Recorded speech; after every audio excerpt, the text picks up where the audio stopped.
It's called A Lavish Affair, and what I'm going to do is basically describe to you what's going on in the page briefly. So you have a woman that's standing with her back to you in front of a staircase in kind of an ornate house. Sorry. I had a dream about you last night. You were standing with your back to me, as still as a statue, when you turned your head and whispered, "I'm lost. I need help." So now she's basically slowly undressing in this page. Yeah, sorry you can't see that. You asked if I remembered last night's dinner party. Apparently, the evening was quite a lavish affair.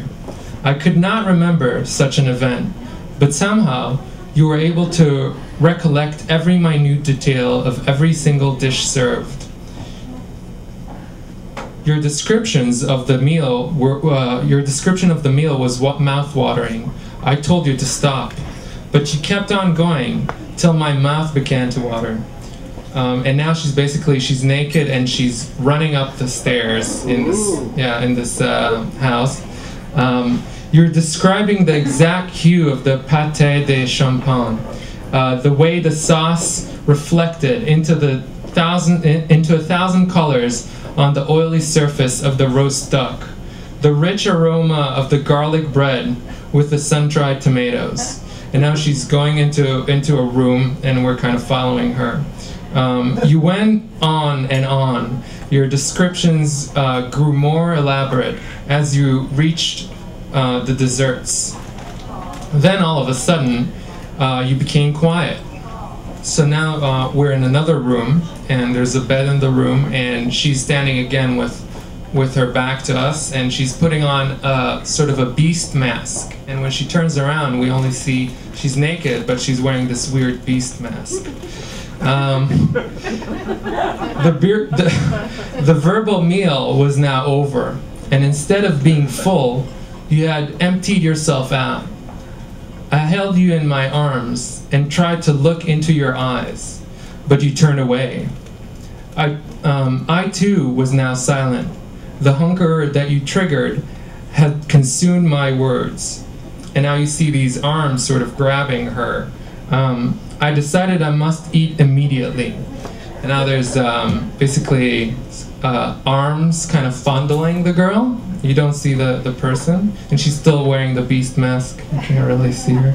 And yeah, okay.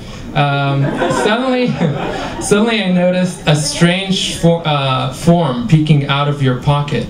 It was a dinner roll. My excitement was interrupted by a deep growling, and now we're sort of going into the background. There's a painting in the background in the room, and there's two people in the silhouettes in the painting, and we're kind of like the camera slowly going into the painting. It was I'll read it again. My excitement was interrupted by a deep growling. It was my stomach. I was trying to ask you if you would share the roll with me, but the growling noise was drowning my words. I got closer now. I could smell the roll. It was very real, not just taunting words, but a physical object. The growls from my stomach were now atrociously loud. And now basically we're inside the painting with these two silhouettes, these draped figures in kind of a shore. I wrapped my fingers around the roll. It was still warm to the touch. Now the figure is undressing. It's the girl again, and she's getting undressed again. Suddenly you turn around furious. Don't you dare! You snatched the roll away from me. This is all that remains. The only relic from last night, and you were about to eat it. You looked me in the eyes, full of rage and desperation, holding the roll as if it was your heart. And then the girl is starting to run again away from us. Your anger and frustration seemed meaningless to me. All I could think about was my hunger. Your hands were clenching the roll. I held them up with force and bit into the round crust.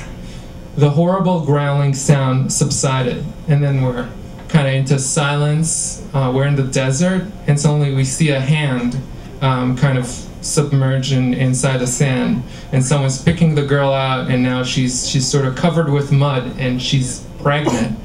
I know it's just really hard to kind of envision. It was not enough. I was still hungry. It was all your fault. Those relentless descriptions had triggered something inside of me. She's grabbing her stomach. Now there was nothing I could do. The roll was consumed. The last remnant of an incredible dinner had only intensified my hunger. What anguish! And she's screaming. Words are not enough. They fill you up with desire, but they supply no satisfaction. My stomach started growling again. The sound became louder and louder. How could you have left me how could you have left me this way? Only a faint taste in my mouth, and we're kind of veering again away from her and into this big sandcastle. You were very close now. I could smell your sweat and anger, and the faint aroma of bread. There were tears running down the side of your face. I licked them. And then I could suddenly see last night's dinner in all its glory. I began to sob. And now we're in a corridor, slowly coming back to the same scene at the beginning. And from within the noise, the growling, the pain and hunger, I could hear your voice. You turned to me and whispered, "You're lost. You need help."